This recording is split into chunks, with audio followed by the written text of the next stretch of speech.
Papo de Fotógrafo. Seu bate-papo semanal sobre fotografia.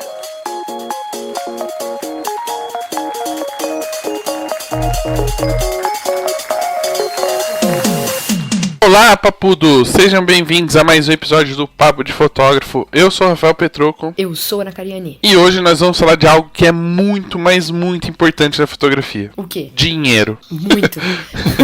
É uma das coisas mais importantes. E também vamos falar de um assunto super importante, principalmente porque estamos no mês do Setembro Amarelo. Então a gente precisa dar atenção a esta causa. Então fique ligado depois dos recados. Vamos bater um papo sobre tudo isso. E nos recadinhos de hoje, algo super importante, porque tem muitas pessoas que acham que a Epix é só site. E não é só site, né, Ana? Não, tá bem longe de ser só site.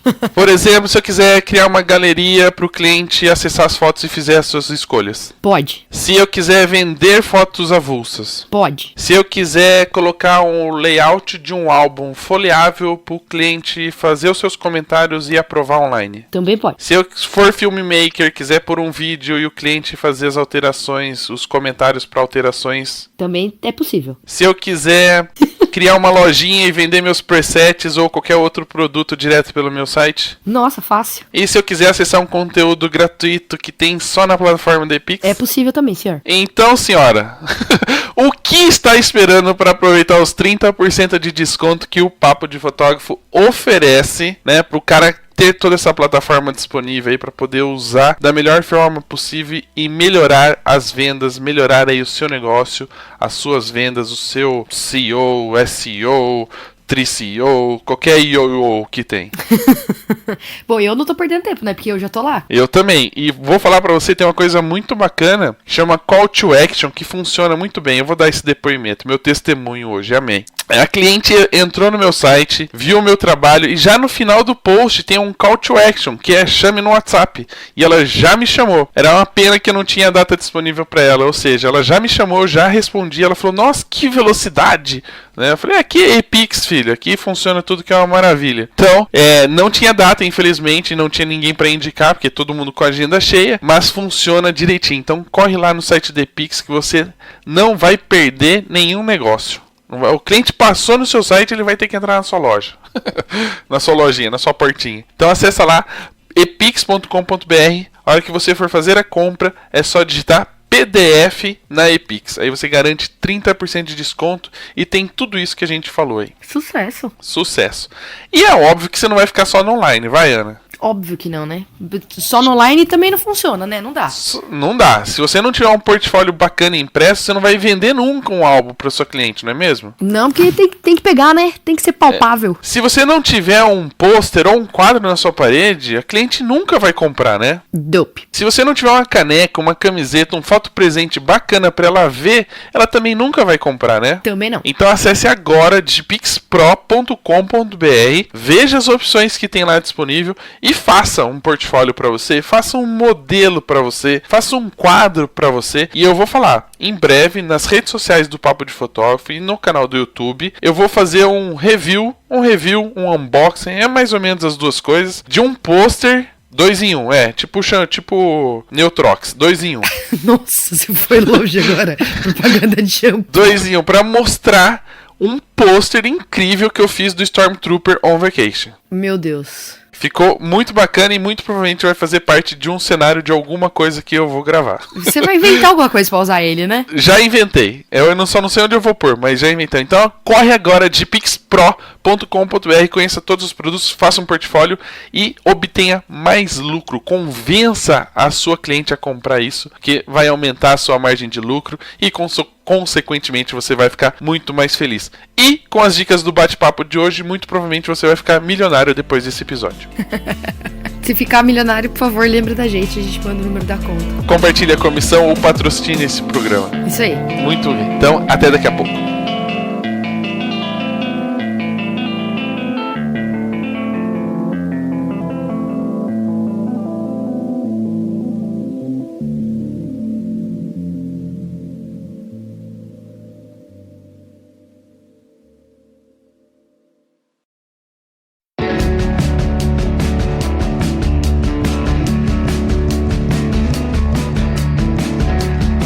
Bom, então vamos começar esse bate-papo com um sotaque super diferente que vocês já estão acostumados a ouvir no YouTube. Carly, seja bem-vinda ao Papo de Fotógrafo, é um prazer recebê-la. Até que enfim conseguimos agendar e gravar esse bate-papo. Obrigada a você, estou feliz de participar, já acompanho faz tempo. Aproveitando o embalo, essa abertura, essa troca de carinho entre ambas as partes, fala um pouquinho do começo da sua carreira, né? Como é que a fotografia entrou na sua vida?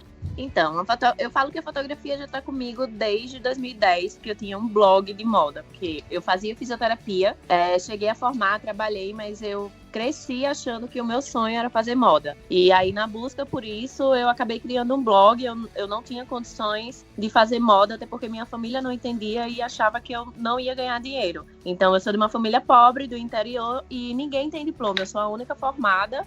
Eu era, né, porque agora eu tenho tias formadas também. Mas na minha família mesmo, meu núcleo familiar, pai, mãe, irmão, eu sou a única com ensino superior. Então, para eles, era muito importante que eu tivesse uma formação, digamos assim, padrão. Então, como eu não sabia o que eu queria, eu fui pro mais fácil. Era a universidade mais perto de casa e, enfim, era de graça, fui lá e cursei. Então, quando eu tinha o blog, o pessoal me chamava muito para ser modelo de portfólio, e eu sempre fui muito curiosa. E aí eu pegava a câmera, pedia para fazer uns cliques, mas profissionalmente falando, a fotografia entrou na minha vida há 3 anos, quando eu cursei moda, eu cursei um semestre só e descobri que não era isso. E aí eu fiquei perdida, tipo, mano, o que é que eu vou fazer agora? Eu sonhei a minha vida toda com isso, não é isso. Só que aí eu comecei a trabalhar no estúdio, eu larguei a fisioterapia, larguei tudo e me dei um tempo para tentar me descobrir, porque eu entrei na faculdade muito nova, eu sempre estudei, sempre fui conduzida a algo que eu não sabia o que era. Então eu me dei um tempo,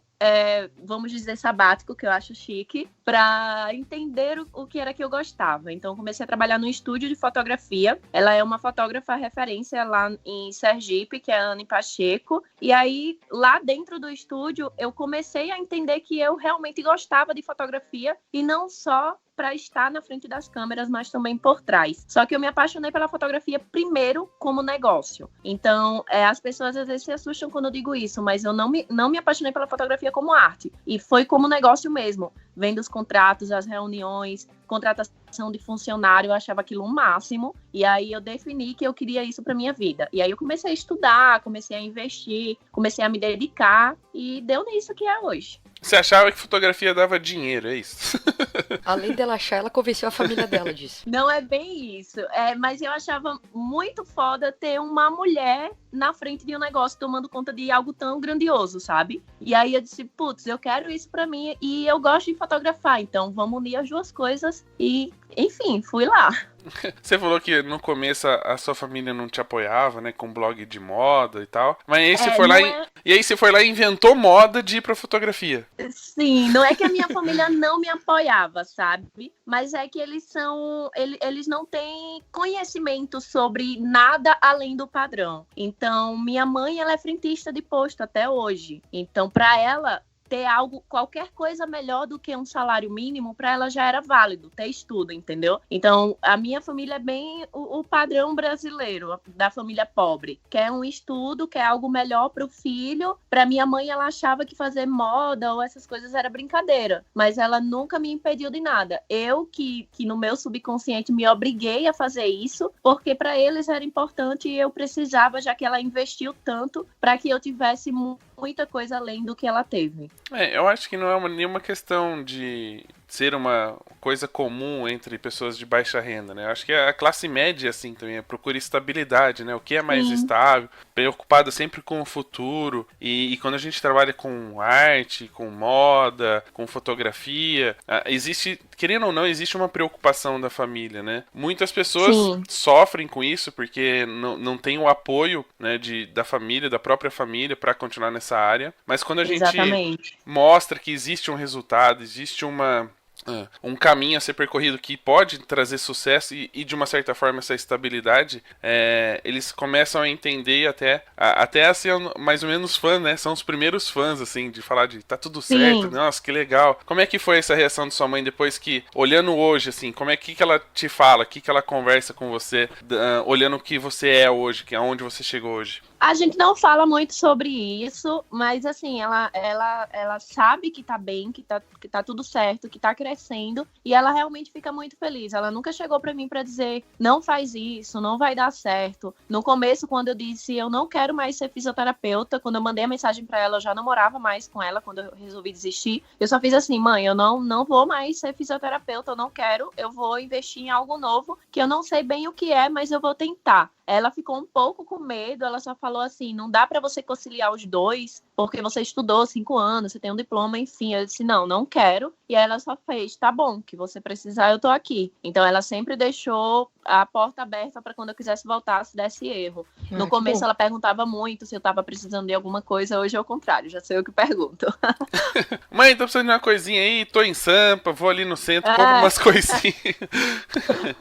Mas falando, a gente tá falando dessa questão de apoio, mas querendo ou não, também existe até um certo preconceito do mercado fotográfico. Como é que foi o seu começo nessa área?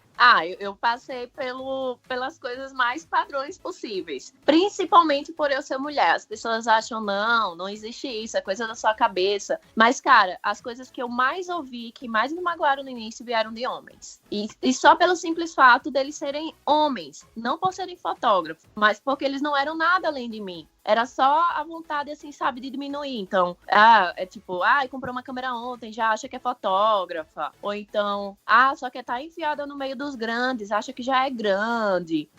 E foram muitas piadas até eu me reconhecer como fotógrafa e começar a responder, entendeu? Essas coisas. Então, muito do que eu faço e sou hoje, principalmente uma coisa importante, que eu não ando em grupo. É muito raro você me ver com grupos de fotógrafos. É justamente por causa dessa competitividade.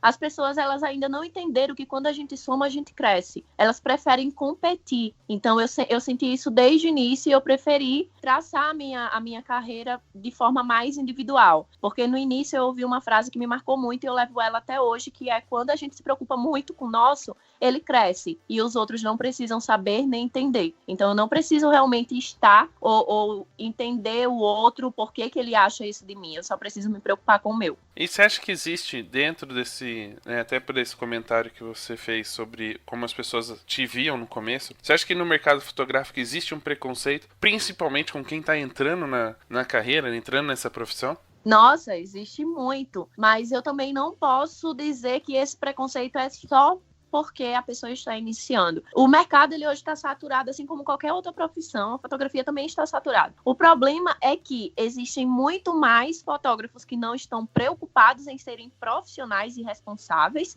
do que profissionais de verdade. Então, o que está acontecendo? Os iniciantes, eles estão ingressando no mercado hoje sem preparo nenhum e estão fazendo coisas que acabam manchando um pouco a nossa profissão. Então, posso dizer que boa parte do preconceito se dá por isso. Mas, claro, tem aquelas pessoas que julgam apenas por serem iniciantes. Até uma brincadeira, assim, uma questão de... A gente fala muito de tempo, né, de experiência. Então, o cara fala assim, mas eu tenho, sei lá, 10 anos. As pessoas que eu admiro na fotografia têm 15, 20 anos de carreira. E eu falo, nossa, ainda falta... tem um bom caminho para chegar no nível dessas pessoas. Quando, na verdade, o tempo hoje não é muito base para cálculo de experiência ou de qualidade, né? Como é que você vê essa questão, já que em 3 anos aí você já se tornou uma referência, pelo menos na área de retratos femininos? Cara, quando alguém chega e fala sobre tempo, eu dou risada, sério. Não tem como não rir, porque as pessoas falam, eu tenho 10 anos, eu tenho 15 anos, a minha referência é velho. Meu amor, quando eu tiver velha, eu quero estar aposentada. Por enquanto, tempo pra mim não importa. Então, eu demorei pra assumir isso. Então, eu tinha muito medo de chegar e falar, e as pessoas falarem, que metida, ela se acha que não sei o quê, mas, meu amor, eu tenho que me achar mesmo. Porque em 3 anos, muita coisa aconteceu e não aconteceu da noite pro dia. As pessoas acham, foi muito rápido. Mas, cara, foram 3 anos intensos, eu estudando, eu treinando, eu quebrando a cara, eu errando. Até mês passado eu tava cometendo erros que me custou muito dinheiro. Então, todo dia eu tô aprendendo algo novo e todo dia eu tô investindo no meu negócio. Então, foram 3 anos de muito crescimento, mas por trás existiu muita coisa. E as pessoas, elas não entendem isso. Elas querem ir no passinho de tartaruga e tudo mais e ficam reclamando. Outra coisa também que acontece muito é que muita gente está investindo na fotografia enquanto tem outro trabalho para ter estabilidade. Então, eu fui privilegiada, porque nesses 3 anos eu me dediquei só à fotografia. Então, eu me coloco numa posição em que eu tinha que estar aqui, porque eu não aceitava menos que isso. Foram 3 anos mergulhando na fotografia, só nela, 24 horas por dia. Então, realmente foi um crescimento que parece rápido para quem está de fora, mas para mim, cada segundo que eu investi foi bem doloroso e também satisfatório, porque eu vi resultado. Então, chegar onde eu estou, um dos nomes da fotografia mais citado no Brasil, congresso, palestra, workshop, enfim, para mim realmente, nem eu acredito às vezes, mas eu trabalhei muito para isso, então... Uma curiosidade que é bacana, uma coisa que você citou, é falar justamente assim, as pessoas... Eu me dediquei em 3 anos 100%, né? Mais ou menos como CrossFit. Não adianta você querer fazer uma vez por semana. Você nunca vai ficar bombadinho em 3, 4 meses. Se você for todo dia... Semana, você vai ficar no máximo cansado. E normalmente as pessoas justamente ficam fazendo essa comparação do tipo, poxa, eu já tenho 10 anos de fotografia e nunca cheguei lá. Mas você tem 10 anos... dias úteis, né, contados, assim, não é de dedicação, não é treinando fotografia, praticando, planejando, executando. Você tem aí, sei lá, você trabalhou 2 anos numa empresa e só fotografava de freela no final de semana, aí depois você começou a pegar um casamento por mês, depois você foi... E aí já se passaram 5 anos. Né? Exatamente. Então, vai ser realmente difícil você atingir o mesmo nível que uma outra pessoa que está 100% dedicada, tá o tempo todo ali na academia. E é bem louco, porque todos os meus mentores do início da fotografia que me ensinaram o beabá, até como ligar a câmera, hoje eles falam, cara, você cresceu mais do que eu, como pode? Mas é justamente isso, é porque foram 3 anos, 24 horas por dia, me alimentando de fotografia. E você acha que a área que você acabou escolhendo de atuação ajuda também? Porque é uma área que talvez, né, assim, tô falando, não tô fazendo uma comparação, porque cada área tem suas vantagens, desvantagens e responsabilidades. Mas, por exemplo, é muito mais fácil ou mais rápido se desenvolver em retratos femininos, por exemplo, do que fotografar um casamento que tem um peso, uma importância maior, assim, de responsabilidade? Financeiramente falando, não. Retrato feminino não dá dinheiro, a verdade seja dita. Só que, com certeza, na questão da liberdade do aprender e se desenvolver, é bem melhor. Isso eu não posso negar. O casamento, além de ser mais complicado tecnicamente falando, ele te exige mais responsabilidade. Então, causa um medo maior. Você não trabalha por inteiro. Você está ali nervoso, com a certeza de que você tem que entregar um resultado, que não pode acontecer nada errado, porque é uma festa, é o sonho. Enfim, nos retratos, a gente tem mais essa liberdade de criar, de errar, de retroceder e dar um passo adiante e outro para trás. É mais fácil, sim. Só que, financeiramente falando, com certeza, não. Retratos femininos não faz você se desenvolver. E aí foi quando eu fui para a parte do ensino. Eu sempre gostei muito de ensinar, né? Então, desde a época do colégio, eu sempre fui monitora das matérias que eu me dava bem na faculdade também. E aí, depois eu comecei a ensinar outras coisas, que tudo quanto é curso que eu me enfiei, eu decidi ensinar depois. Eu já fiz curso de costura, de fuxico, tudo que você imaginar. E aí, fuxico, você fez curso de fuxico. Fuxico pra nós aqui é fofoca, você sabe, né? Fuxico depois pesquisei no Google, galera. Fuxico é um pontinho que tem lá no Nordeste pra fazer roupa. Não, eu sei o que é esse fuxico que você tá falando. Sabe? Eu sei, o Petroco que não manja. Petroco que não manja. Já pensou em ensinar fofoca? Galera, vem cá que eu vou ensinar a fazer uma fofoca, né? Ó, você começa falando mal da vizinha, depois você passa falando mal do... Não foi esse curso de fuxico aí, era outro. Mas eu fiz... Nossa, eu fazia muita coisa, sério. Era pintura, talha. E eu sempre tive muito esse instinto de querer ensinar algo para as pessoas. Então, hoje a minha empresa, ela gira mais em torno do ensino do que de prestação de serviços fotográficos em si, como ensaios, eventos e essas coisas. Uma coisa que a gente não falou logo no começo, e falando um pouquinho da sua carreira, na verdade você saiu, né? Você tinha um blog de moda, tava querendo mudar de áreas, encontrou fotografia, mas você não foi direto, né, no retrato feminino. Você passou aí por uns perrengues, digamos assim. Passou por uma semana, uma parte de aprendizado, assim, de estágio. Como é que foi esse processo? O que você fotografou para ir descobrindo qual caminho você queria seguir? Então, eu comecei, na verdade, antes de ter uma câmera. Eu não fotografava, mas era eu que organizava os ensaios da fotógrafa que eu trabalhava. era eu que decidia roupa, cenário, inspirações, ajudava a escolher maquiagem, e aí eu ia com ela, às vezes para segurar um rebatedor, enfim, fazer toda a assistência do ensaio. E aí quando eu adquiri a minha câmera, que a primeira foi, tipo, profissionalmente falando, foi uma T5i, foi quando eu comecei a fotografar. E aí eu fiz de tudo, eu fui câmera 2 de aniversário infantil, câmera 2 de casamento, eu fazia gestante, casal, 15 anos. A única coisa que eu nunca fiz foi newborn e criança, porque zero paciência para criança, acho que eu só vou ter quando eu tiver o meu. Então, eu não tinha normal. paciência. Eu decidi que eu não ia fazer criança porque, enfim, bater no filho dos outros não dá, né? Então, eu não fiz. Mas, de resto, eu fiz tudo. Fotografia de produto. Até antes, um pouco antes de mudar para São Paulo, eu ainda fazia fotografia de produto. Eu só não divulgava porque eu não queria trazer realmente essa demanda para mim. E eu não sei se a galera sabe, mas a demanda depende da oferta. Então, eu acabava não ofertando esse tipo de coisa porque eu realmente queria focar em retratos femininos. Mas, cara, eu fiz de tudo que você imaginar, sério. Principalmente porque você entendeu a fotografia como um negócio, né? Não como uma parte artística, Sim. pelo menos nesse começo de processo. Eu nunca tive esse lance do ego que muitos fotógrafos têm, né? De, eu sou um artista. Mano, não, eu sou uma empresa, não sou uma artista. A arte, ela é uma coisa a mais na minha empresa. Então, eu não ligo de querer fazer fotos diferentes, de ser a grande artista do rolê, eu realmente não me importo. O que eu me importo é de ter uma foto bonita e que me gere monetização. Então, inclusive aconteceu uma coisa recentemente que eu achei muito engraçada. Um fotógrafo X daqui de São Paulo, queria falar o nome dele? Queria, mas não vai rolar. Ele chegou e... A gente depois pega em off, assim, aí a pessoa compra... Ai, o fuxico. A gente vai pôr... Fuxicos, viu?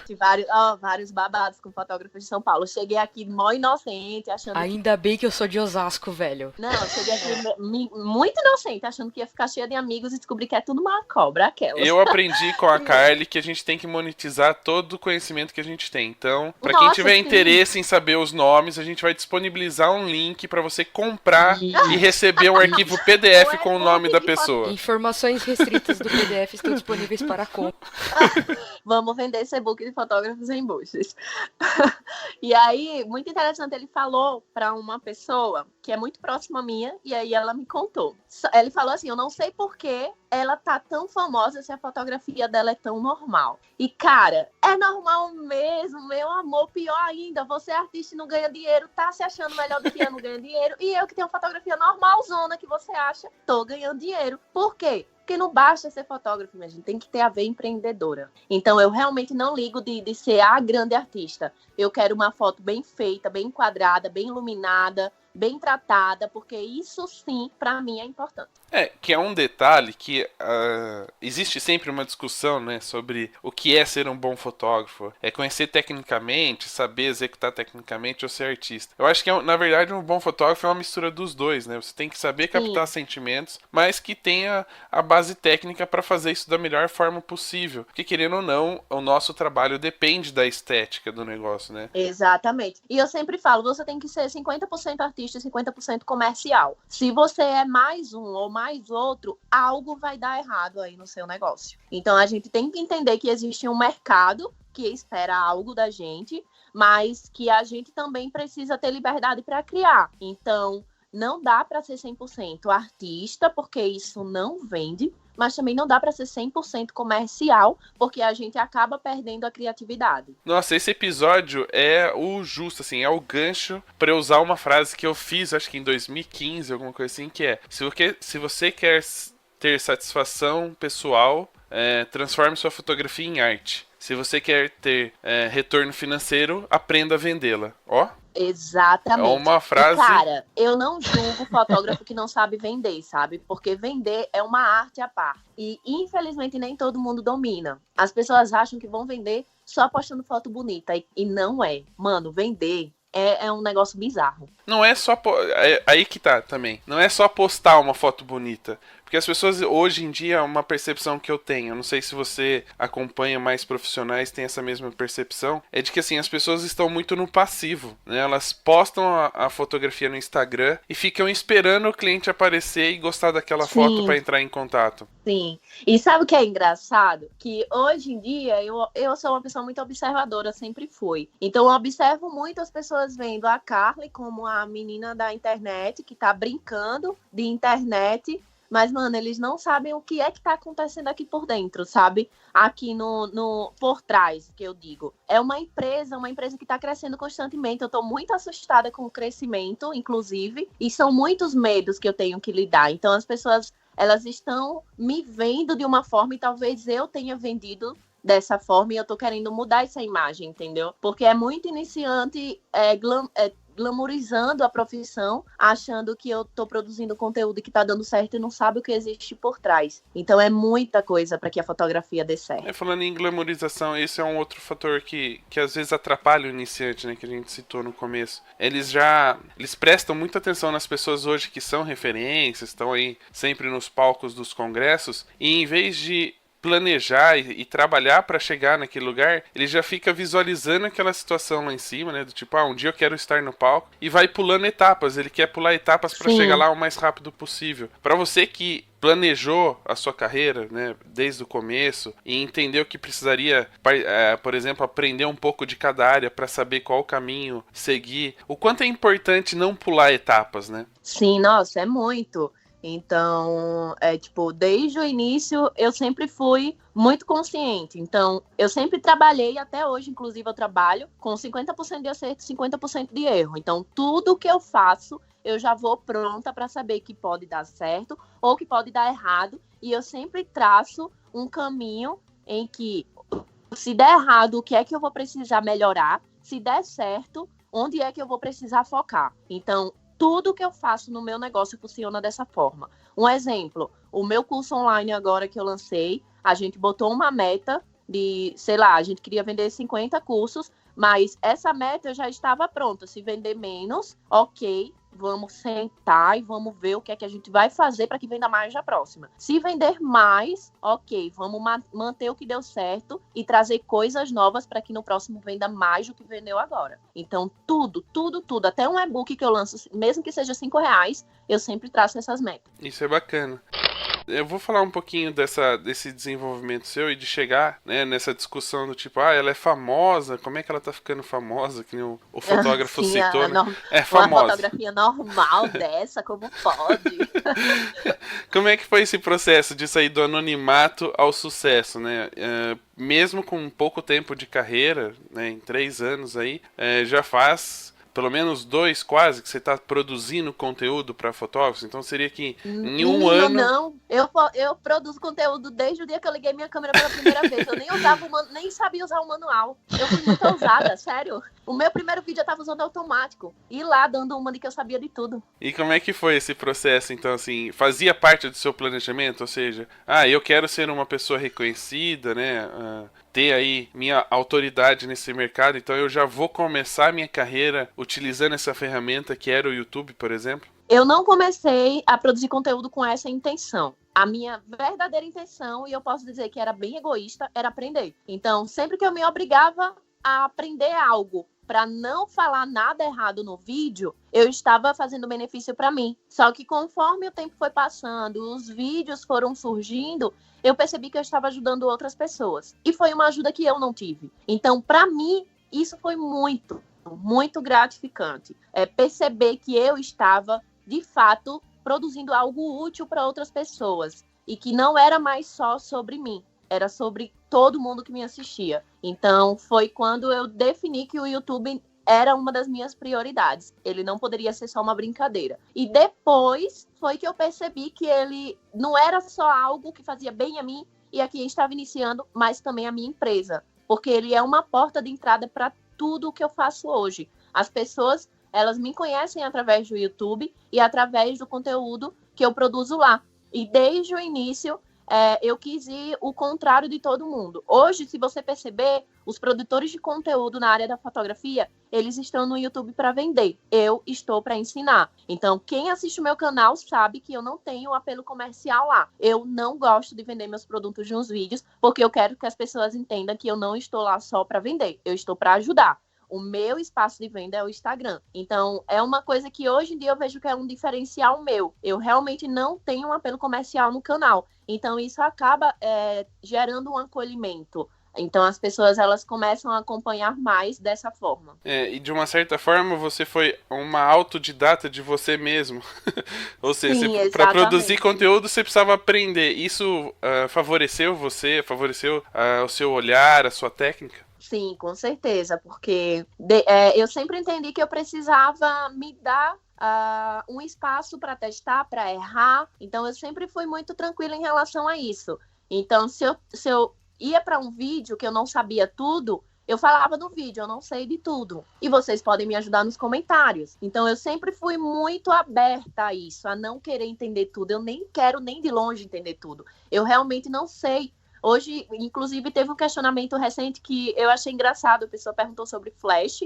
Eu falei, não sei usar flash, nunca usei. E aí ele perguntou, como é que você é fotógrafa? Eu fiz, sendo. Você não precisa saber de tudo para ser algo. Então, as pessoas, elas têm muito essa neura de querer saber tudo, de falar bonito. E eu nunca fui assim. Então, se você me perguntar um nome técnico, eu não vou saber. Mas se você me mostrar o botão, eu vou saber o que é. Então eu sou essa pessoa. Sabe o que é engraçado? A pessoa virar e falar isso, né? Tipo, você usa flash? Aí você fala, não, nem sei usar. A pessoa fala, então você não é fotógrafo. É engraçado, sim, porque muito provavelmente Sebastião Salgado não usa flash, né? Cartier-Bresson não usa flash. Se você é ou não?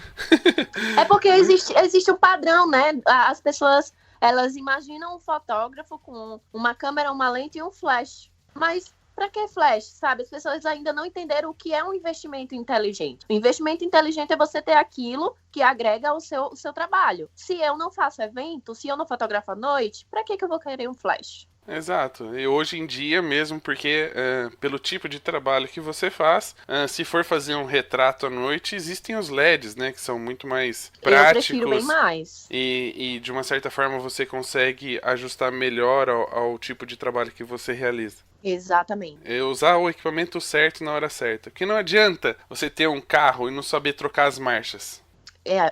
Por que você tá falando isso? Eu não sei trocar marcha, mas eu dirijo no automático.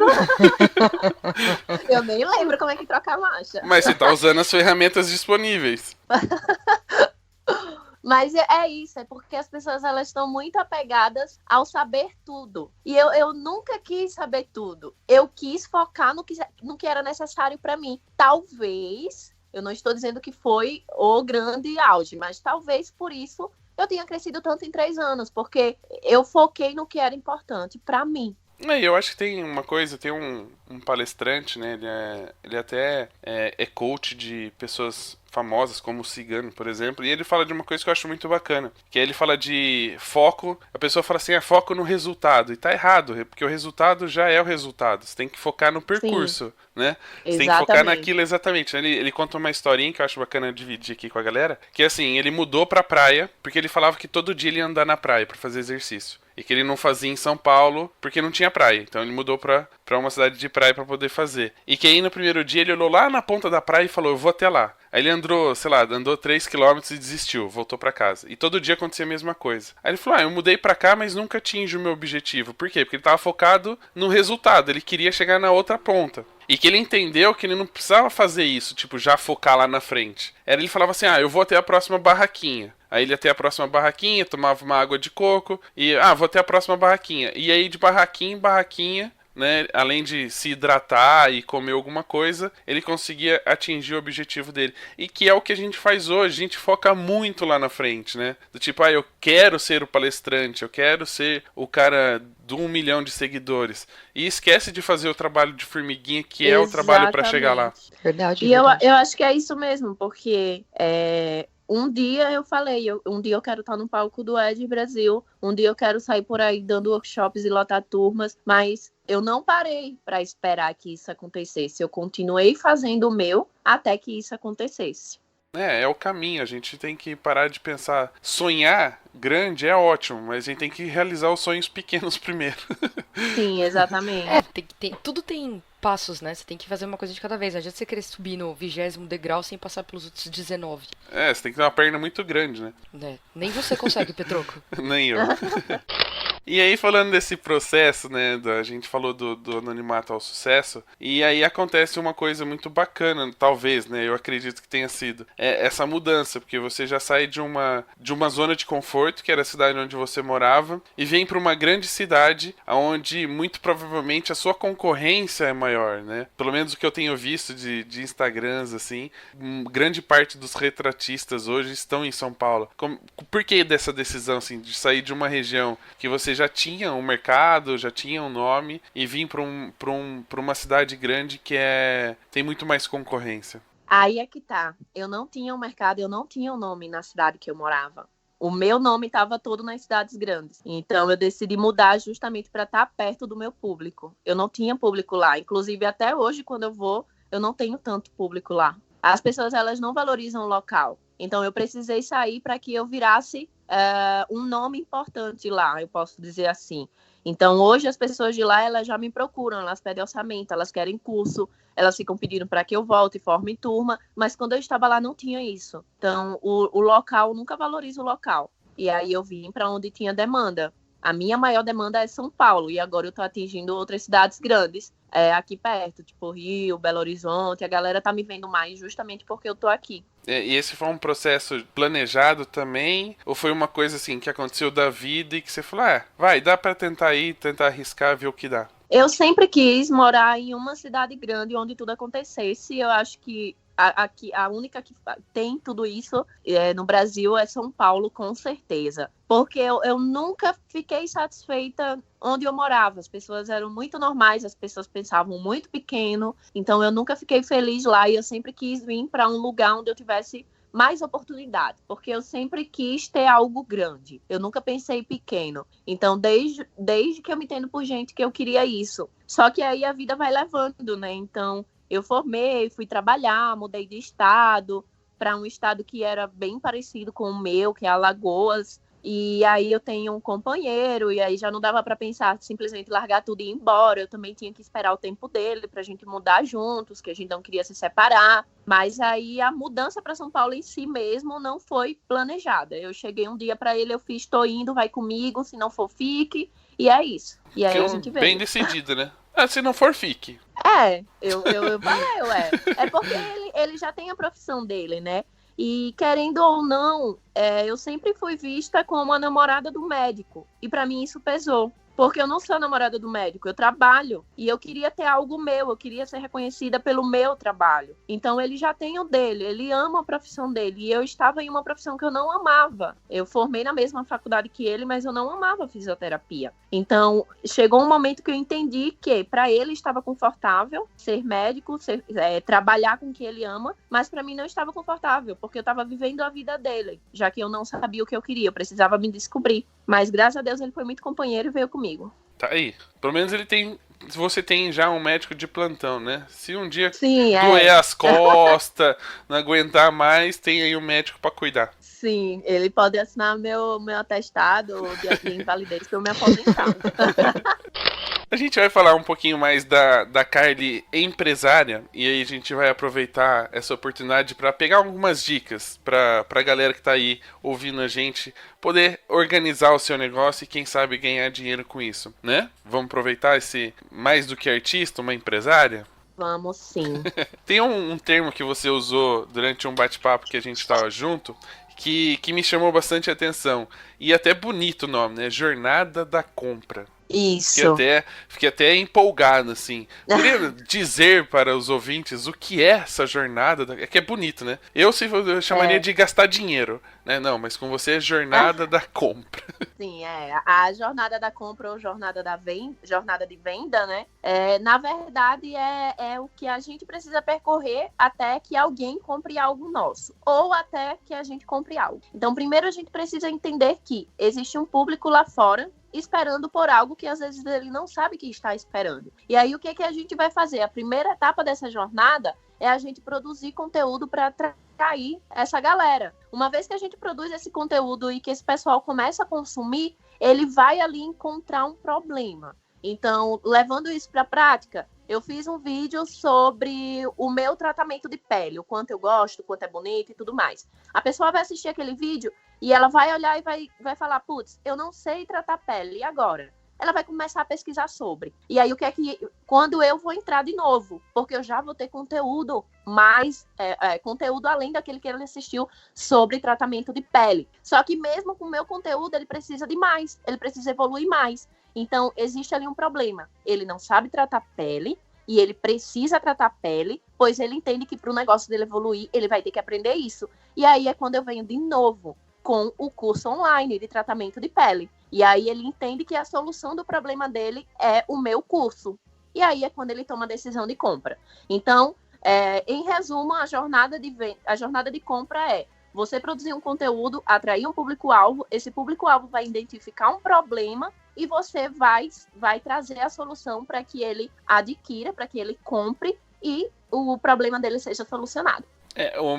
Muitas pessoas vão falar assim, ixi, agora começou a falar de marketing digital, Érico Rocha, que eu não aguento mais ver no YouTube. Mas existem algumas formas que são, quando a gente fala de produção de conteúdo, não é só criar cursos e vender cursos para outros profissionais, né? Vou tentar transformar a sua jornada em algo palpável, por exemplo, para quem trabalha em casamento. Então você fazer publicações no blog sobre decoração, sobre buffet, sobre maquiagem, making off, vestido. Falo isso. Inclusive, nos meus workshops, eu sempre falo, não importa a sua área. Inclusive, eu levo exemplos para todas as áreas, não só a minha. Não importa a sua área. Você vai ter que produzir conteúdo. Por quê? A gente está em um momento em que as pessoas elas não querem só consumir. Elas querem se relacionar. E se você não se relaciona com elas, você sai perdendo. Você fica para trás em relação a outros profissionais. Então, se você é da área do casamento, vai lá, faz um post com dicas de poses para ensaios, pré-wed. O que é que está em alta dos vestidos, da maquiagem, indica maquiadores da tua cidade que você confie. Então, se você produz conteúdo para o seu público-alvo, você começa a se relacionar com ele. E as chances de fechar uma venda são bem maiores. E eu vou dar uma outra dica. Tem um episódio que a gente gravou com a Fer Sweat, que ela usa muito stories para contar historinhas do casamento, né? Por mais que isso não seja uma dica de alguma coisa, é um conteúdo que a noiva gosta de acompanhar, porque são historinhas engraçadas. Então, conteúdo é tudo aquilo que prenda a atenção do seu futuro cliente ou do seu possível cliente. Então, não fique imaginando só que tem que abrir um canal no YouTube para falar disso. Não. Artigos pro blog, conteúdo pro stories, bastidores, já sim. É conteúdo. Então, é porque é justamente isso, né? As pessoas elas querem se relacionar, elas querem conhecer com quem ela vai adquirir o serviço. Se você não dá a cara a tapa, se você não mostra, se você não faz ele entender qual é a sua dinâmica de trabalho, o que é que ele vai ter se ele pagar por isso, você fica para trás. Não tem. Produção de conteúdo é muito mais do que só fazer algo pro YouTube. Sim, talvez as pessoas estejam precisando mesmo parar de olhar só para frente e começar a olhar para os lados. Então elas estão muito fechadas, achando que produção de conteúdo é digital influencer, é blogueira, youtuber que faz, enquanto a produção de conteúdo precisa estar presente em todos os negócios, seja da venda de um chinelo até um serviço que você vai prestar, tudo a gente tem que produzir conteúdo justamente porque a gente está na era do relacionamento. Os clientes, eles não querem mais só comprar, consumir. Eles querem se relacionar, como eu falei. Não, isso é muito importante. Conexões, né? A gente fala muito, a gente tá falando de negócios aqui, de números, planejamento, etc. Mas nada disso funciona se não tiver uma conexão. E tem até um post que a gente fez essa semana no Instagram que fala de valores, né? É importante que as pessoas entendam seus valores. O preço o preço é meio que como se fosse um pagamento por aquilo que ela entendeu que vale. Mas o valor é ela sentir que ela precisa de você e não do seu serviço. Exatamente. É uma coisa que eu sempre falo. A partir do momento que a gente para de ser falta de opção, a gente se torna opção. Falta de opção é quando o cliente fecha com você porque o outro não teve data ou porque ele não pode pagar o outro e você é mais barato. Quando você se torna opção, o cliente ele vai fazer de tudo para ter você, porque não existe outra opção. É só você. Então, é uma coisa que eu observava muito com a fotógrafa que eu trabalhava. Ela não era falta de opção de ninguém, mano. Eu já vi noiva tirar metade do buffet para poder ter a fotografia dela. Então, não é questão de eu tô muito cara, as pessoas não vão fechar comigo. Você tem que dar valor ao seu trabalho e entender que as pessoas elas vão entender por que o seu preço é aquele. E se você nem você mesmo entende e acha que tá caro, talvez tenha que rever algumas coisas. E aproveitando, tem uma curiosidade, a gente pode acabar quebrando um paradigma aqui. É uma questão que muito provavelmente você recebe principalmente dos seus seguidores. Para quem está começando, né? A gente fala muito de valores, preços e etc. O que você acha mais justo ou mais correto? A pessoa começar fazendo de graça para criar um portfólio, ganhar experiência, ou cobrar um pouquinho mais barato porque, querendo ou não, de alguma forma, ela tem algum custo, né? Quando ela faz algo no começo de carreira. Olha, para mim, nunca existiu esse negócio de graça, porque mesmo o ensaio que eu não recebo nada, eu vou aprender. Então, já não foi 100% de graça. Eu sou muito a favor de fazer ensaios sem receber nada. Inclusive, até hoje eu faço. É uma coisa que eu determinei. Eu tenho que ter pelo menos 4 ensaios por mês em que eu fiz porque eu quis. E não porque um cliente fechou. Porque isso engrandece a minha profissão, a minha prática, me deixa mais preparada para quando eu tiver um cliente. No início, eu não tinha grana, obviamente. O último dinheiro que eu tinha na minha conta, eu comprei a 50, que era R$500. Então, eu não tinha dinheiro para ficar indo para lá e para cá, atrás de ensaio, sem receber nada. E aí, o que era que eu fazia? Eu chamava as meninas, acordava com elas, que elas teriam gasto de passagem e tudo mais, em troca eu daria as fotos, e aí eu sempre fazia no meu condomínio. Era uma forma de eu treinar e conseguir evoluir a minha fotografia. Não tem como você simplesmente vender um ensaio se você não está preparado para desenvolver algo. E um dos maiores erros dos iniciantes é se inserir no mercado sem estar preparado para tal. E aí, o que é que acontece? Eles entregam a foto de qualquer jeito, sem qualidade, e esse cliente, ele pode sair falando mal. Então, é aquela história de pensar a longo prazo. Se a gente não pensa a longo prazo, a nossa carreira não evolui, porque a gente vai fazer algo errado aqui no início que pode nos marcar para todo o resto. Se a gente se prepara e vai 100% ciente de que a gente sabe fazer o que a gente está indo fazer, que aquela pessoa pagou e ela vai ter o resultado que ela espera, a gente tem mais chances de crescer. Então, eu passei, 4 meses sem anunciar venda nenhuma dos meus ensaios, só fazendo ensaio de graça. E tinha semana que eu fazia, 5 meninas, desesperada, fotografando tudo. E era isso, tinha que evoluir. Então, não tem por que você cobrar para aprender. O cliente, ele não vai ser sua cobaia, nem pode. Então, você tem que arranjar outras formas de aprender para já ir pronto para o cliente. Um outro detalhe, eu gosto de usar essa técnica, né? Essa dica é de quando eu, como fotógrafo, procuro alguém, aí eu posso oferecer de graça, né? Porque eu estou procurando alguém para criar um portfólio e ganhar experiência. Quando alguém me procura, aí no mínimo eu tenho que cobrar pelo menos os custos que eu tenho de trabalho. Sim, aí é outra história, completamente diferente. Já é o cliente e tal, já é o que a gente pode chamar de cliente, né? Hoje em dia, eu sou uma pessoa que eu gosto muito de valorizar o trabalho do outro, porque justamente eu gosto que me valorizem e eu não quero fazer com o outro o que eu não quero que faça comigo. Então, hoje em dia, eu já dou uma assistência às meninas, mesmo o ensaio sendo de graça, eu pago passagem, eu alimento, porque de buchinho cheio, ela sorri melhor, né? Faz um pose lá de boa, então já pago passagem, né? Dou comidinha, dou um carinhozinho, então eu valorizo porque é o tempo dela também que está sendo gasto, por mais que eu dê as fotos, né? Então eu entendo sempre o lado do outro, mas no começo não tinha dinheiro para fazer esse desagrado, então era cada um por si e era em troca das fotos só. E aí a gente entra no outro questionamento que aí muitos fotógrafos também discutem, que quem começa cobrando barato nunca consegue cobrar mais caro, né? Que vai ficar marcado por ser barateiro, enfim. Existe um processo existe um processo para eles poderem, assim, começarem a cobrar mais, né? Porque às vezes eles também sentem essa dificuldade de falar, nossa, agora eu não consigo aumentar o preço porque daí eu não fecho nenhum ensaio. Como é que foi o seu processo de começar cobrando pouco e aumentando até chegar no valor que você acha justo pelo seu trabalho? Então, primeiro a gente precisa entender que existem públicos diversos. Provavelmente, um iniciante, ele já vai começar atendendo ali o público C e D. E é normal, um público C e D não vai pagar um valor alto. E também tem a questão do valor da pessoa. Se ela está começando agora, ela ainda não tem uma carga. Então, não tem questão, eu investi muito, eu fiz muitos cursos, eu comprei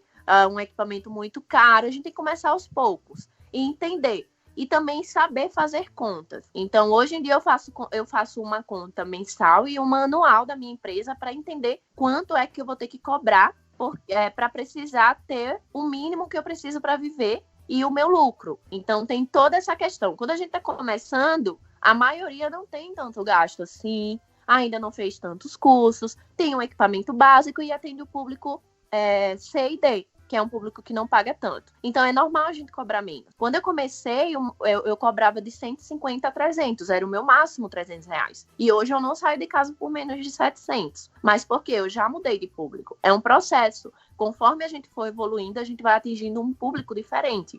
A gente já vai mudando para B, depois para A. E é isso. Assim como a sua evolução, o preço ele também tem que evoluir com o tempo. Então, não dá para você chegar e dizer, poxa, aquele fotógrafo cobra tanto, eu vou cobrar também. Ou então, aquele fotógrafo cobra isso, eu vou cobrar menos que ele para vender mais, porque aí você vai estar desvalorizando o seu trabalho. Então, tem que pensar de forma individual. Claro, entender o mercado local é necessário, mas a gente precisa pensar de forma individual, porque cada um tem gastos fixos diferentes. E não adianta a gente trabalhar sem conseguir custear, no mínimo, os nossos gastos fixos. Então, é super normal começar cobrando pouco e depois evoluir o preço. E o que você responde quando alguém fala isso? Mas se eu cobrar barato, nunca mais vou aumentar. Ou quem cobra barato nunca mais aumenta. Qual que é a frase que você solta assim? Você fala, pá!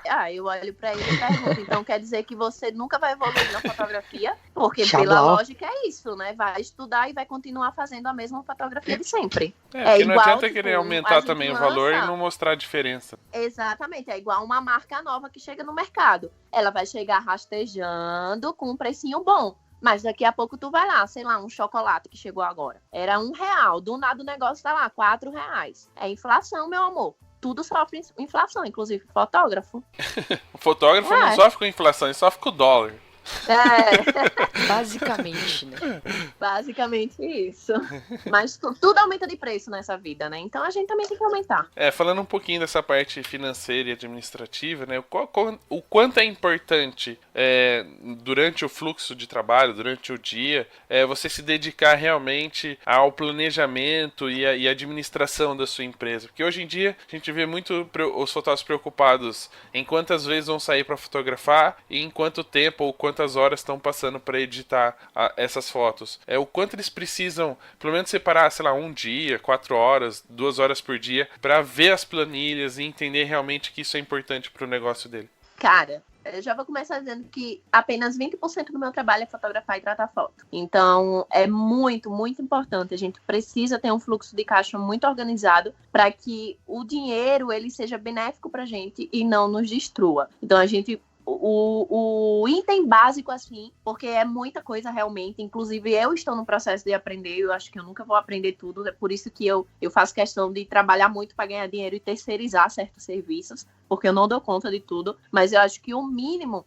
é você organizar tudo que entra e tudo que sai e entender que nem tudo que entra é lucro e nem tudo que sai é válido. E nem tudo que entra deve sair. E exato. Porque acho que, tenho dinheiro em caixa, eu vou gastar, e não é assim. O meu não sai, o meu entra e o banco fica com ele. Sim, lógico.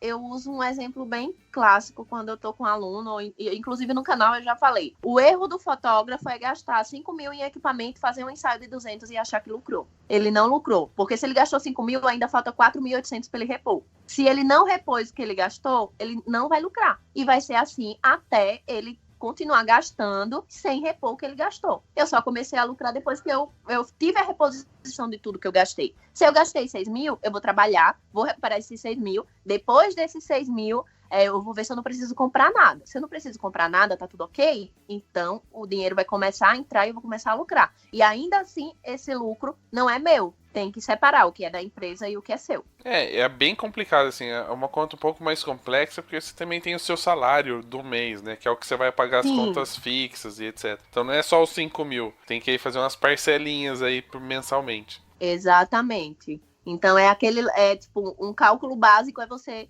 entender quanto você gasta por mês. Com base nisso, você vai saber quanto você precisa cobrar em cada ensaio para poder sobreviver. Depois, você vai recalcular para saber quanto você vai precisar para viver. Porque viver e sobreviver são coisas diferentes. Sobreviver, você tá ali plantando e colhendo. É só entrando e pagando, não fica nada para você. Viver já é outra coisa. Então, quando eu decidi que eu queria trabalhar com fotografia, eu fui bem clara no que eu queria. Eu quero ter mais do que a minha mãe sempre teve, porque foi isso que ela esperou de mim. Então, eu quero viajar, eu quero ter meus luxos, eu quero comprar as coisas que eu não tive chance de comprar na adolescência.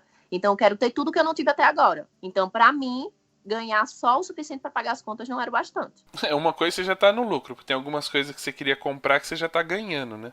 Nossa, sim, bem influencer. É bem isso aí.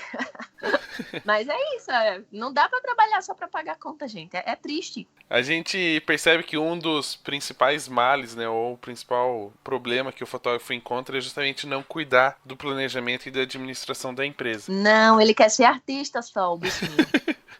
Quer ser reconhecido, como se reconhecimento pagasse quer ser conta. famoso, como se a gente chegasse na boca do caixa e dissesse, tenho 60 likes, paga esse boleto.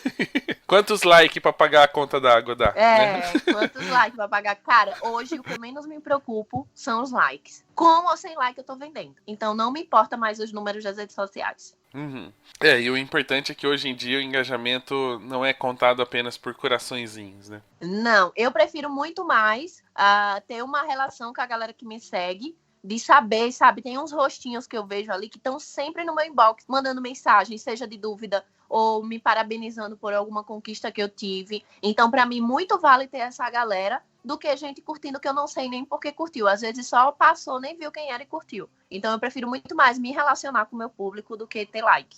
Isso é importante, é a conexão que a gente tanto falou. Mas para você, quais são os outros males que os fotógrafos sofrem que atrapalham no negócio deles? Marketing. A galera não se preocupa com marketing.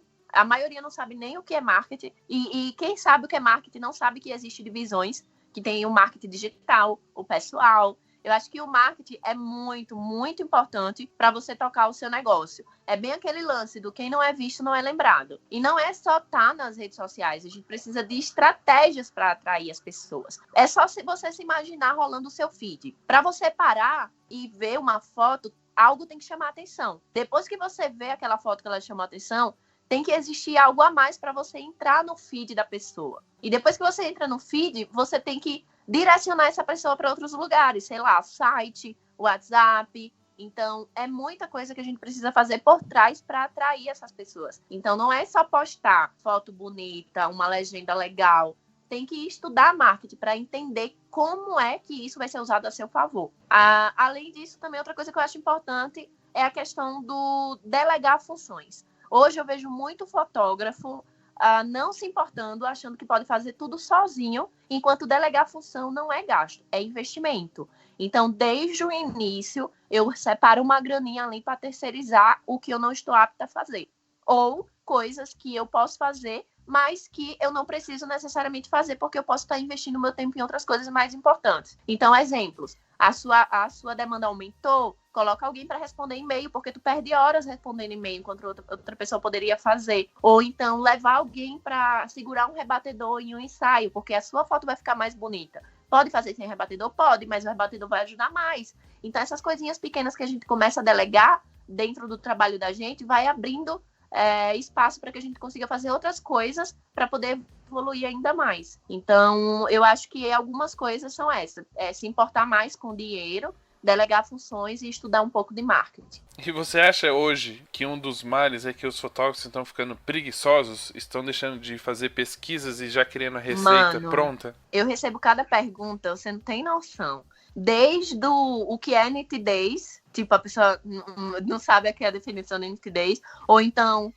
como é que eu consigo esse desfoque? Então, outro dia eu recebi uma que eu fiquei abismada. A menina não sabia onde colocar a bateria na câmera. Ela não sabia onde era a entrada. E eu fiquei realmente chocada, e é o que me faz pensar que pessoas desse tipo jamais terão algo se elas não se esforçarem mais. Porque não saber onde era a entrada da câmera é o cúmulo, porque assim que a minha câmera chegou, a primeira coisa que eu fiz foi ler o manual e pesquisar na internet sobre ela. Então, o negocinho que você coloca lá e que você vai pesquisar primeiro, você já adquire um conhecimento a mais. Ficou alguma dúvida?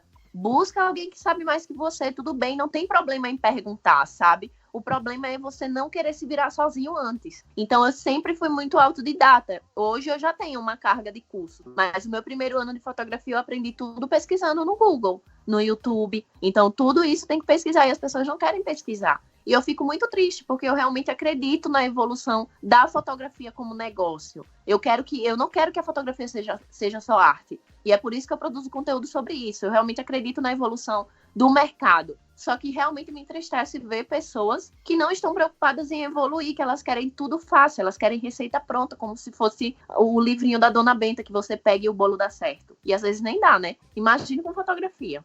Se nem com a receita, nem sempre ela sai igual, né? Imagine coisas que tem milhares de variáveis. Cara, o que mais me deixa incomodada, muitas coisas me deixam incomodada, mas uma das coisas mais frequentes é tipo, que configuração da sua câmera você usou nessa foto? Mano, pra que você quer saber a configuração se você aprender pra fazer do seu jeito é bem melhor? Senta aqui, vamos que eu vou te ensinar. Eu prefiro 1000 vezes ensinar do zero. Vou perder mais tempo, mas eu prefiro ensinar do zero do que passar uma receitinha pronta.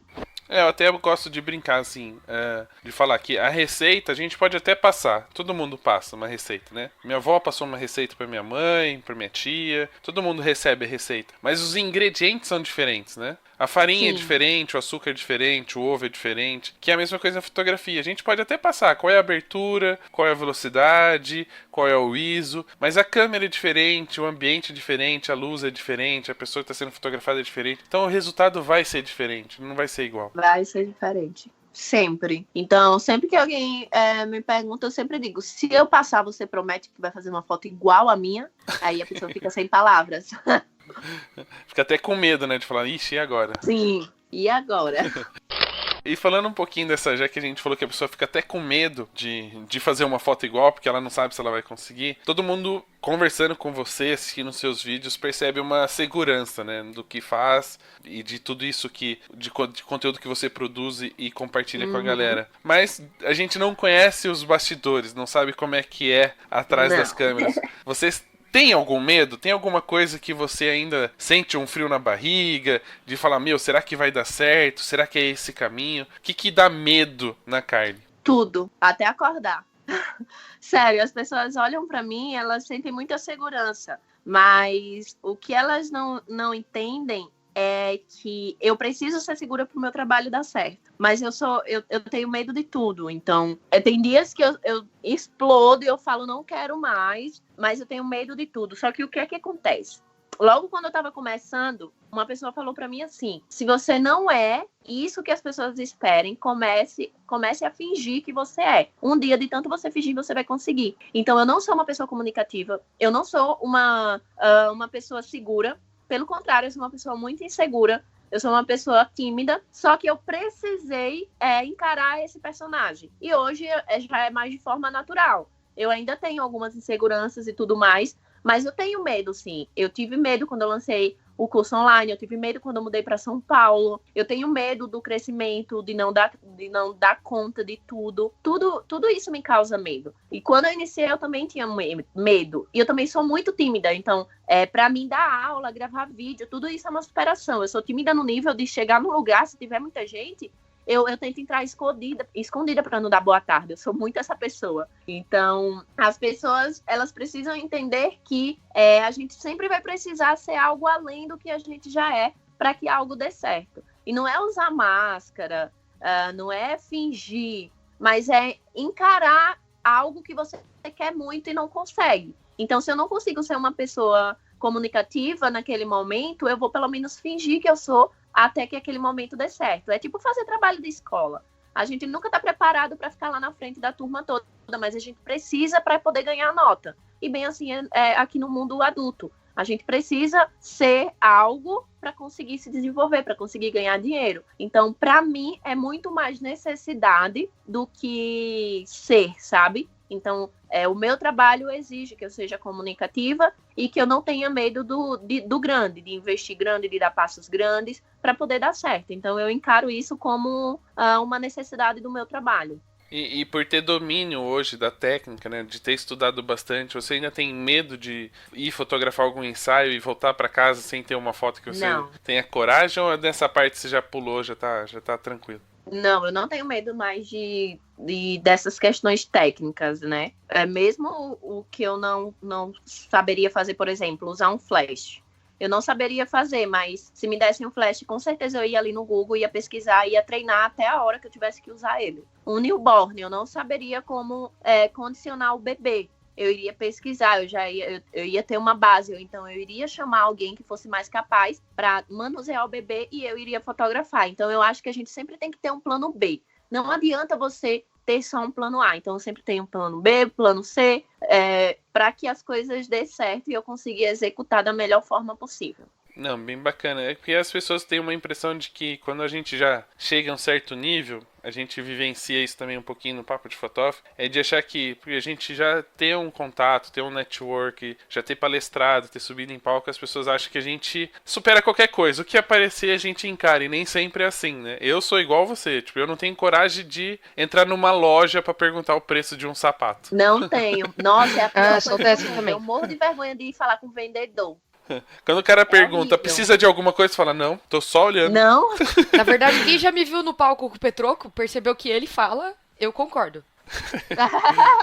É basicamente isso. e tem uma frase que eu falei lá no canal uma vez, até hoje as pessoas me marcam nessa frase, que é tipo, tá com medo, vai com medo mesmo. Porque se o medo for seu maior limitante, você não vai crescer nunca. Então, se eu tenho medo de algo, não importa. Eu visto a máscara e vou-me embora. E faço do mesmo jeito. Isso é bacana, e é importante a gente também levar isso. Não precisa ser exagerado, né? Você não precisa se transformar em uma outra pessoa. Você precisa apenas abrir uma Não. portinha pra ter, de repente, conseguir essa conexão com o cliente que às vezes você hoje fica se cobrando. Falar, eu não consigo me conectar. Arrisca, vai que um dia dá certo, né? Sim. E tem algo que é muito legal, inclusive é uma técnica de venda, que se chama espelhamento. E eu uso isso muito na minha vida. Então, quando eu saio de casa para encarar alguém, para encarar um cliente, eu observo ele. Se ele é uma pessoa extrovertida, eu vou me espelhar nele e vou ser uma pessoa extrovertida. Se ele é tímido, eu vou me espelhar nele e vou ser tímida também. Então, eu me espelho muito nos meus clientes, já que eu sou tímida e a minha timidez atrapalha no meu trabalho.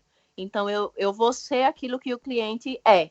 Eu me espelho muito nele, então comigo funciona muito. E só uma curiosidade, e quando o cliente é tímido e você vai se espelhar nele, não acaba complicando um pouco mais o trabalho? Não, porque eu vou tratar ele, eu vou começar a me inserir naquele momento de uma forma bem mais lenta do que uma pessoa extrovertida. Então, eu vou primeiro tratar de assuntos aleatórios para poder, então, falar dele. Eu sou uma pessoa tímida, então eu entendo. Quando a pessoa ela já chega jogando louco, falando, sorrindo, eu fico incomodada. Eu gosto quando as pessoas elas vêm com calma, sentam do meu lado e aí tudo bem, e começa a inserir um assunto, sabe? Então, se a pessoa é mais tímida, eu já vou tratar ela com mais calma. Se a pessoa ela é mais extrovertida, eu já vou chegar metendo louco, perguntando de seriado e café e comida.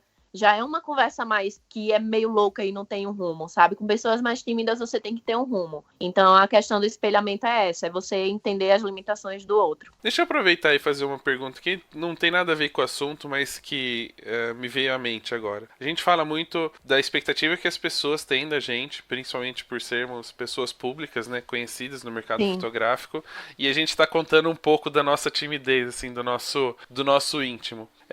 Acontece comigo em alguns eventos, e eu já fiquei sabendo, de, por exemplo, eu, por ser uma pessoa tímida e não e entender que ninguém tem obrigação de me conhecer, né? Não é todo mundo que conhece o Papo de Fotógrafo ou que acompanha as redes sociais e tal. Eu não fico dando carteirada. Então, assim, eu não saio cumprimentando todo mundo, falando oi, oi, achando que todo mundo me conhece. Então, eu fico quieto. E já tiveram a sensação de que eu sou uma pessoa arrogante, assim, de ele não cumprimenta qualquer você não um. fala com ninguém.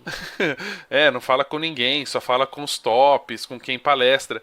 Você já teve esse preconceito, assim, das pessoas te julgarem sem, tipo assim, você não sai dando carteirada também, de falar, eu sou, todo mundo deve me conhecer. Já passou por isso? Arrogante, grossa, metida, já virou rotina, eu já nem ligo mais. Eu não sei mais o que fazer, sabe? É meu jeito, eu respeito o jeito de todo mundo. Se as pessoas não respeitam o meu, infelizmente eu não posso fazer nada. Quando eu vou nos eventos que a gente tá nesses negócios de outros fotógrafos e tal, é muito natural que eu vá falar com quem eu já tenha intimidade, com quem eu já conversei em algum momento. Então eu não vou sair falando com todo mundo só porque, ai, Carla, que não sei o que, todo mundo conhece. Não, eu vou falar com quem eu conheço. Se a pessoa vier falar comigo, com certeza eu vou largar tudo que eu tô fazendo e vou dar atenção a ela. Eu sou muito assim. Mas eu não vou até ninguém pra falar. Então, desde metida até grossa, é normal já. Todo mundo fala. Então, pessoal, se você estiver ouvindo esse programa, seja fã da Carly ou fã do Papo de Fotógrafo, cumprimente a gente, não somos arrogantes. Sim, Aqui cara, a gente não vai sair dando carteirada, mostrando Não que é do vai. FBI por aí, entendeu?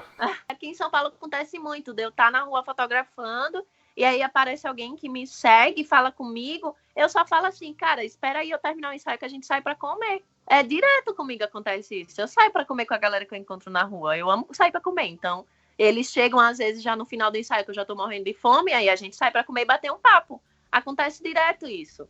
Então, as pessoas, elas preferem primeiro julgar do que tentar conhecer. E isso é um problema. Aí fica a dica, pra quem tiver tímido pra falar com a Carly, pode levá-la pra comer.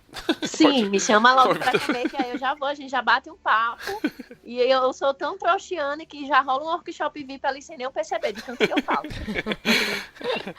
Deixa eu aproveitar esse momento um pouco mais íntimo, que a gente tá abrindo um pouco das nossas vivências pessoais. E eu queria tocar num assunto que eu vi até algumas publicações suas sobre esse tema, e o que eu acho importante a gente abordar, já que estamos no Setembro Amarelo, e eu acho que é muito cabível a gente falar desse momento, né? Eu acho que essa coisa de rede social, de status, ostentação, sucesso no YouTube, influencer, ou seja, esse status que tem recebido as pessoas que realmente fazem diferença para as outras pessoas, mas que por trás acontecem algumas coisas que nem sempre as pessoas que seguem ficam sabendo. Eu queria que você contasse um pouquinho de uma experiência que não é tão boa, mas que eu acho importante a gente falar, principalmente para as pessoas pararem um pouco do ódio, dos comentários ofensivos que tem na internet, que a gente sabe que tem, e que a gente se coloque um pouco mais no lugar das outras pessoas. A gente estava brincando aqui com o grosso, o prepotente, com o arrogante, mas que de uma certa forma isso acaba se transformando em algo maior. Você poderia contar um pouquinho mais dessa sua história pessoal e de como você tem lutado contra isso para que você consiga viver bem e viver fazendo o que gosta? Sim. No começo, quando eu meio que me tornei alvo, né, da galera, alvo eu falo assim, eles começaram a reparar em mim, eu comecei a ganhar números e um certo destaque, chegava muita gente querendo só diminuir. Então, esse lance do grossa, no começo, foi uma coisa que pesou muito pra mim. Porque eu tentava ajudar os outros, só que eu tenho a minha forma de me expressar.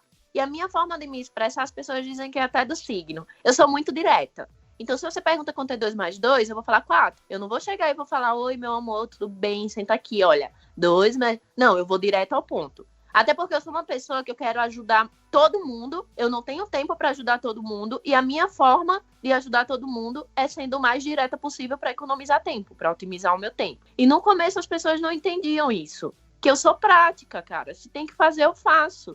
E elas achavam que isso era grosseria. E aí chegava muita gente para xingar, para falar mal, e isso me magoava muito, eu realmente ficava mal, eu passava dias afastada da internet, porque eu não conseguia entender porque as pessoas me tratavam assim. Conforme o tempo foi passando, eu fui entendendo que não importa o que eu faça, o que eu fale, sempre vai ter alguém para achar o contrário. Para achar que eu sou algo que ela simplesmente botou na cabeça dela e pronto. Além da internet, eu nem vou dizer que a internet é meu maior problema, porque eu realmente não me importo muito. Apesar de trabalhar com a internet, eu tenho hora, inclusive, de deixar o celular de lado. Então, tipo, chegou o fim do dia, terminou meu expediente, eu já não olho mais o celular. Eu vou assistir Netflix, eu vou assistir a novela. Eu gosto muito, eu sou muito caseira. Mas eu ainda tinha que lidar na vida real com uma ansiedade. Então, misturou a minha vida real, a questão da ansiedade e tudo mais, com a internet. Então, no começo, essas coisas me atingiam muito. Conforme o tempo foi passando, eu comecei a fazer terapia. Então eu fui entendendo, né, que o outro nunca vai mudar. que quem precisa tomar uma atitude somos nós. Então hoje eu já não me importo mais. Eu bloqueio, se tá me incomodando eu bloqueio, porque se a pessoa ela tá ali para me xingar é porque ela não quer meu bem. Então eu bloqueio e sigo minha vida ignorando. Tem coisas que não dá para ignorar, que a gente fica pensando, matutando na cabeça? Tem, mas eu tento ao máximo focar no meu trabalho e não dar muita importância a essas coisas. E também, sabe, nunca vai parar. Se a gente vê as pessoas mais famosas, tá aí. Eu sou muito fã do Whindersson Nunes, então eu vou citar ele. O Whindersson Nunes está passando por uma depressão e as pessoas acham que é frescura, porque ele tem grana. E assim é comigo. Eu tinha muito medo de me expor na internet e de falar sobre essas coisas que acontecem no meu pessoal, justamente por isso, porque o meu público são fotógrafos iniciantes, aí eles vão ver eu lá viajando, curtindo meu dinheiro, ganhando muita grana, comprando câmera de última geração, comprando lente cara, viajando com turma lotada. Aí eles vão ver, não, essa menina quer biscoito, porque não tem necessidade dela passar por essas coisas, ela só quer entrar na moda, porque a doença do século é depressão. Só que eles não sabem que não é dinheiro, sabe? Que não é o nosso sucesso que vai definir a nossa saúde mental. Então a gente precisa cada vez mais abrir a nossa mente e dar espaço para o outro falar. E o mais importante, entender o local de fala de cada um. Se eu tenho problemas mentais, eu tenho propriedade para falar sobre isso. Eu sei o que passa aqui.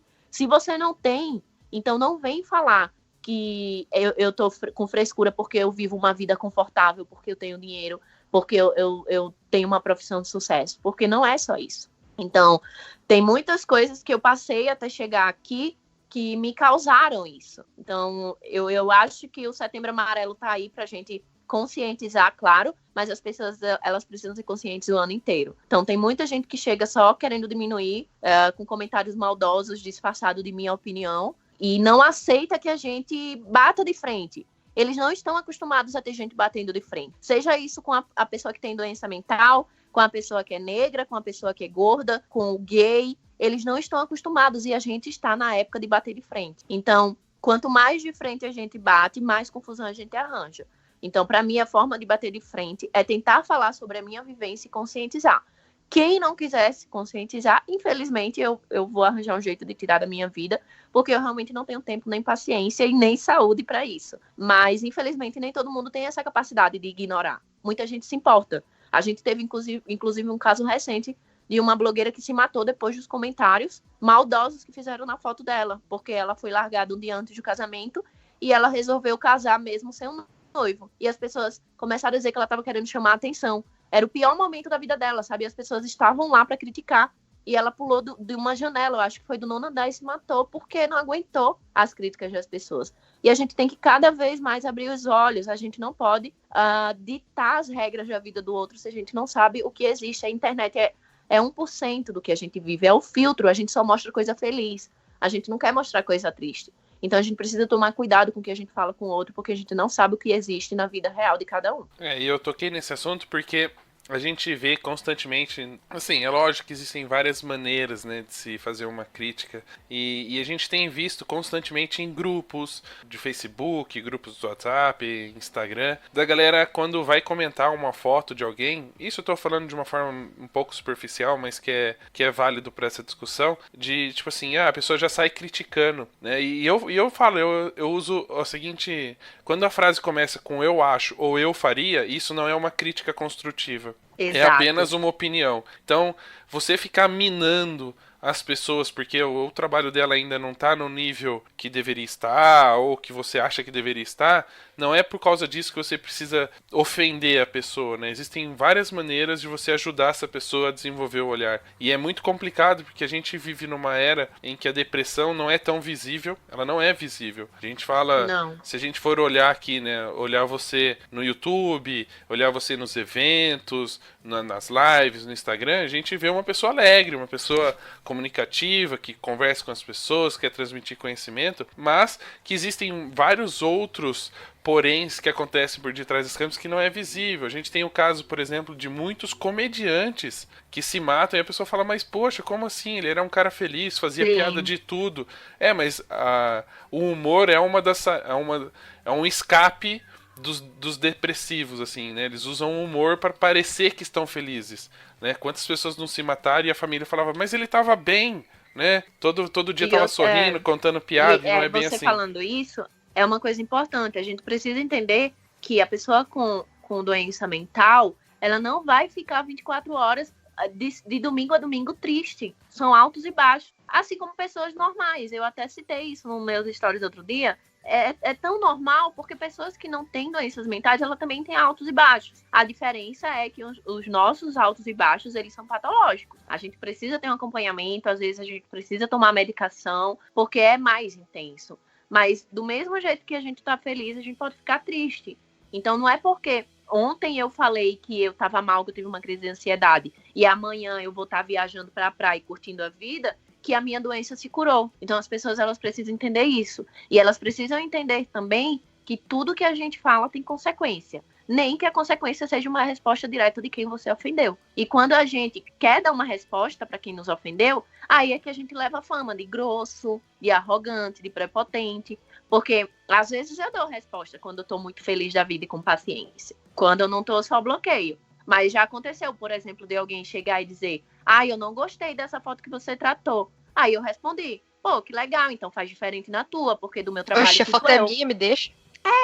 Eu fiz, pô, legal, faz na tua, do jeito que tu quer, porque da minha foto cuido eu. Aí começa lá a zorra. Ai, que grossa, mas ninguém vê que ele foi grosso primeiro. As pessoas só querem cair em cima de quem tá no auge, de quem tá em destaque. As pessoas só querem cair em cima de quem tá em destaque. Porque o outro, eles não se importam. Quem é maldoso, quem vem com crítica disfarçada de opinião, crítica não construtiva, eles não querem saber. Eles querem só que você caia na pilha para poder te derrubar. É só isso. Então, é um assunto muito complicado. Quem me vê feliz, produzindo conteúdo e pá, não sabe que eu passei por um problema gigantesco de crise de ansiedade. Eu passei por um problema que eu não estava nem me reconhecendo, porque minha profissão estava 100% certa. A minha empresa estava crescendo. Eu estava na cidade que eu sempre quis, eu estava com as coisas que eu sempre quis na vida, eu tinha tudo e simplesmente eu não estava conseguindo ficar feliz. Então é muito relativo tudo isso, sabe? Por trás acontece muita coisa. É importante a gente tocar nesse assunto, principalmente porque esse é o mês em que se fala muito dessa doença, principalmente porque a gente está trabalhando com pessoas, né? A gente é fotógrafo, então a gente tem que tomar muito cuidado com o que a gente fala, para quem a gente fala. De repente, uma simples crítica que a gente acha que é crítica pode acabar com a vida de uma pessoa, com uma carreira de uma pessoa. A pessoa pode desistir da fotografia por conta de uma frase que a gente soltar. Então a gente precisa tomar muito cuidado. A gente precisa ter empatia, entender a história do próximo. Então antes de você falar que o cara cobra barato porque ele é burro, porque ele é ignorante, porque ele não sabe valorizar o mercado, existem outros milhares de fatores que podem fazer ele cobrar aquele valor. Tente entender, tente conhecer um pouco da história dele. É importante a gente tocar nesse assunto e levar isso em discussão para que todo mundo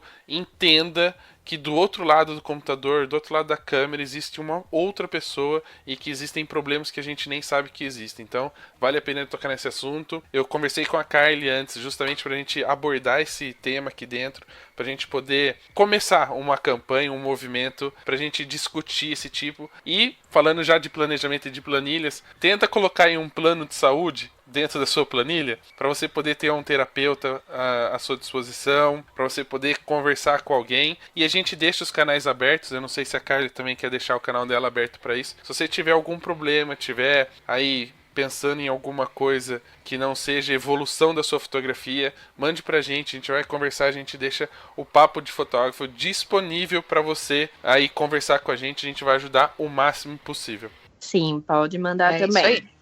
É complicado, mas a gente tem. A gente vai fazer o máximo possível.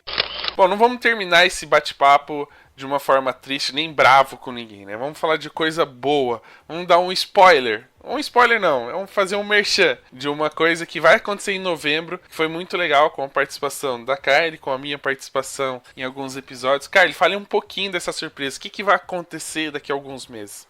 Vai ser lançado em novembro. A gente vai lançar o reality show, que é o Saturadas, que é um reality para fotógrafos iniciantes.